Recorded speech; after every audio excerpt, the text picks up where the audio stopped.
Pour un homme, normal me direz-vous, mais on peut bien concerner Turbo aujourd'hui.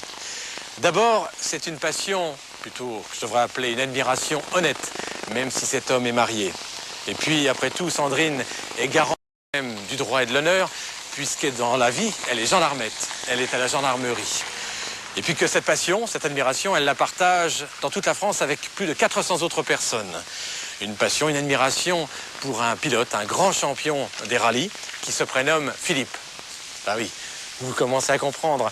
Sandrine est présidente du club de Philippe Bugalski.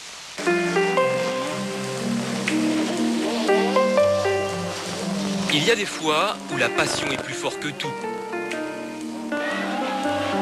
Pour Sandrine, cette passion s'appelle Philippe Bugalski, une passion en rouge, en jaune et en bleu, le bleu Bugalski.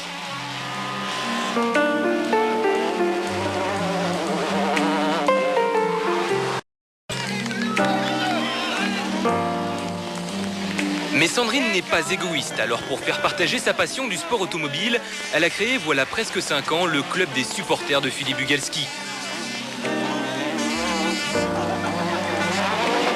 Sachez-le, Philippe est bucétois, alors c'est tout naturellement ici, dans ce petit village de 850 habitants près de Vichy, que Sandrine a décidé d'installer son siège.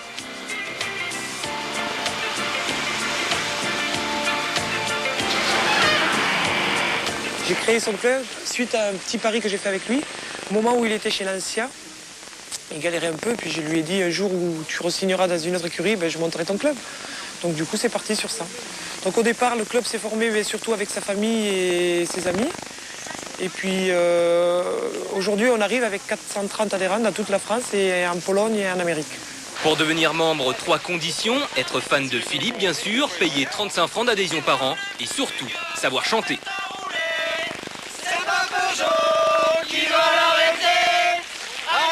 Début novembre, au Critérium des Cévennes, avant-dernière épreuve du championnat de France, une dizaine de supporters s'étaient donné rendez-vous pour encourager Philippe.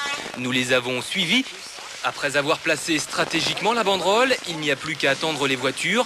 Casquette bleue bien vissée sur la tête, chronomètre à la main. La tension monte. Alors maintenant, il faut aller très vite. François Delecourt vient de passer. Tous attendent maintenant avec impatience la Maxi Mégane de Philippe Bugalski. Non mais il a un problème, c'est clair. Là, faut... Pareil, il a 23 secondes de retard. 23 secondes de retard, ça ne commence pas très bien, mais pas le temps de s'apitoyer, il faut vite redescendre, chercher la voiture pour filer à l'arrivée d'une autre spéciale. Et c'est comme ça, pendant 2 jours.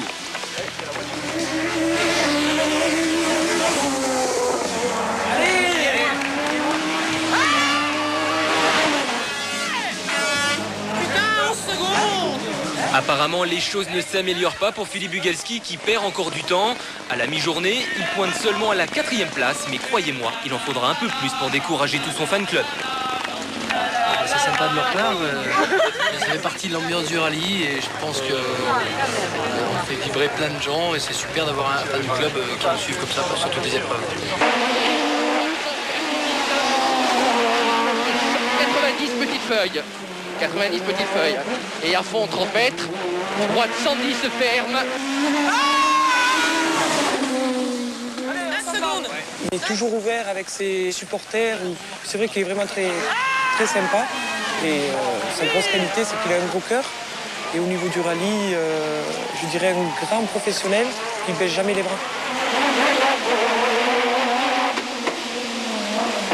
On fait ça par passion parce qu'il faut déjà trouver le temps. Et surtout, ce qui est sympa, c'est de rencontrer les adhérents un peu partout.